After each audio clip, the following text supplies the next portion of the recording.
Dostum, kashligingiz xayrlik bo'lsin. Xuddi avvalgidek tun paytida huzuringizga yetib keldim. Anglayotganingiz Nijot FM. Bugun siz bilan yoshlik haqida oz-to'la o'rtoqlashmoqchiman. Yoshlik u berib tugamaydigan imtihon. Yoshlik u optab chaqnagan oltin payt. Yoshlik u xuddi bir kurash. Talay qiyinchilik saldak yupurilib kelsimi, men tayyor deb aytalaydigan jangovarlik. Qadrli do'stim, esingizda bo'lsin, siz texi yosh. Shunga sizda cho'qim tavakkulchilik ro'yi bo'lsin. O'zingiz to'g'ri deb bilgan, natija qozona olayman deb qargan ishlaringizga tavakkul qilib yiqing. Utirib qo'ysangiz, yengilib qolsangiz, ziyon tortsangiz hech bir hojat yo'q. Chunki biz baribir bu dunyodan hech bir narsani birga ilib ketolmaymiz, emasmi? Bizning ilib ketalaydiganimiz faqat bizning kashmish kechirmishlarimiz, baxtimiz uchun kurash qilish badliga erishgan qimmatli hissiyotlarimiz bo'ldi xolos. Yiqilish, qo'pish, manzillarda to'xtab huzur elish, qor yomg'irnimi, pijg'irim optob jo't shivirg'annimi ko'rib yiqish, yoshligimizning qiziq sanaldi albatta. Hech ishni ko'may, bilmay, tavakkul qilmay, sinab boqmay, tam yoqilab o'tgan umr meningcha to'limi ma'nisiz, ahamiyatsiz. Yoshlikning fayzi dal g'albi uchun ot silishga jur'at qilishda. Ruhiy g'olibligimizni amaliyatimizda namoyon qilishga petinolmasligimizda. Amaliyotda biz talay insonlarga qaraganda baxtlimiz. Chunki biz bir tinch, xotirjam dunyoda emas, balki tinch, xotirjam bir davlatda yashamoqdamiz. Undaqda yana nemishqa afzalliklardan unumli foydalanib, hayotingizning yangi sahifasini yozishga urinib boqmaysiz. Sizdagi ajalli xatolik shuki, siz o'zingizga g'ayratga, irodangizga sal qardingiz. Amaliyotda siz o'zingiz o'ylagandan, atrofingizdagilar bilgandan ko'p botur, qaysar. Bu siz tug'ilgan kunida isbotlanib bo'lgan. Esingizda yo'qmi? Anangiz bag'rida 9 oy 9 kun yetilib, bu dunyoga sog' salomat to'ralganligingizning o'zi dal sizning peshonangizga bitilgan g'alaba emasmi? Sizning tunji qitim enga deb yig'ilgan chig'ingiz amaliyotda yana sizning tunji qitimlik g'alaba naqshingiz hisoblandi do'stim.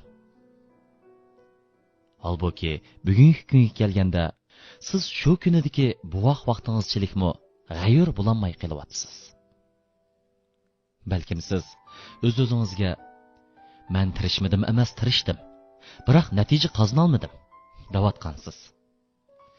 Esingizda bo'lsin, bu sizning o'zingizga bergan javobingiz emas, balki ro'yingizga ko'targan oq bayrog'ingiz. Siz tirishchanlikning vaqtini qanchalik bo'ladi deb o'ylagan? 1 yil, 2 yilmi? 5 yil va yoki 10 yilmi?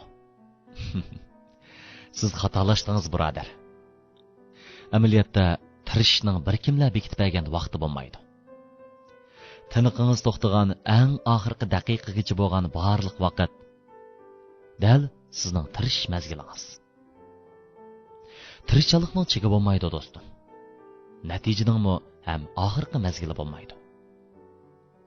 Agar tirishchilikdan keyingi huzur uchila emas, balki tirishish paytining o'zidagi qadamlaringizdan, amgaklaringizdan huzur ola olsangiz, undaqda siz go'zal manzilga harmayli yetib bora olasiz.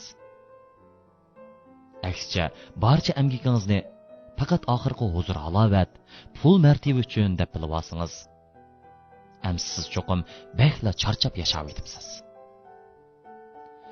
Ushbu minutlarda xizmatxonamdagi ustal charqimni yondirib qo'yib, siz uchun bu bayonlarni o'nga ilib o'ltiribdimi? Hozir do'stlarimning ba'zilari shanba-yakshanba oyoq payzini surish uchun tomosha qilg'ili ketdi. Ba'zilari allaburun yotqonga kirib tush sayilsinimi boshlabdi.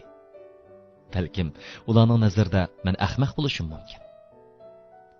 Biroq rostimni desam, men hozirgi mushu tuyg'udan, xizmat holatimdan baxtli huzur olaman. Uni hayotimdagi baxtli tuyg'ular qatorida sanay olmayman.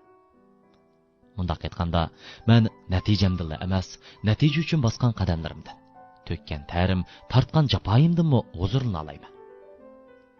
Shunga balkim ba'zilarning nazarida men ajoyib jafoda yashaydigan aldirash inson bo'lsammi, o'z dunyorimda bakma baxtlik, minnatdor insonman.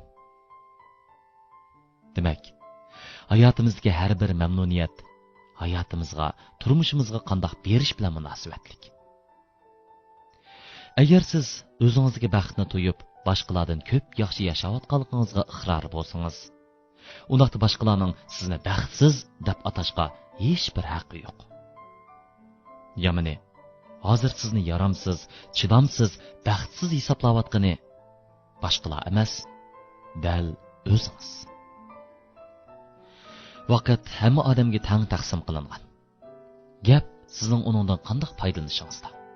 Chunki vaqt, hayot, umr ishlatsangiz tugaydi, ishlatmasangiz tugaydi. Sho'ng do'stim, cheklik umrda g'ayratingizga ilib, o'zingizga qayta bir jang e'lon qilib beqingchi. Ishonamanki, siz o'zingiz o'ylagandanmi xeyli qaltis. Xo'sh do'stim, yuqorqi bayonlarning sizga yarg'an bo'lishini umid qilaman. Agarda shundoq bo'lsa, texmi ko'p do'stlaringizning ilhom elishi uchun chamirkangizga hambarlab qo'yishingizni umid qilaman. Vaqt e'tibori bilan bugun Mishabi sizga xo'shday. Adlikka barcha ishlaringizning siz o'ylagandan bakrak xayrli bo'lishiga tilakdoshman. Yaxshi ko'ring. Xayrli kesh.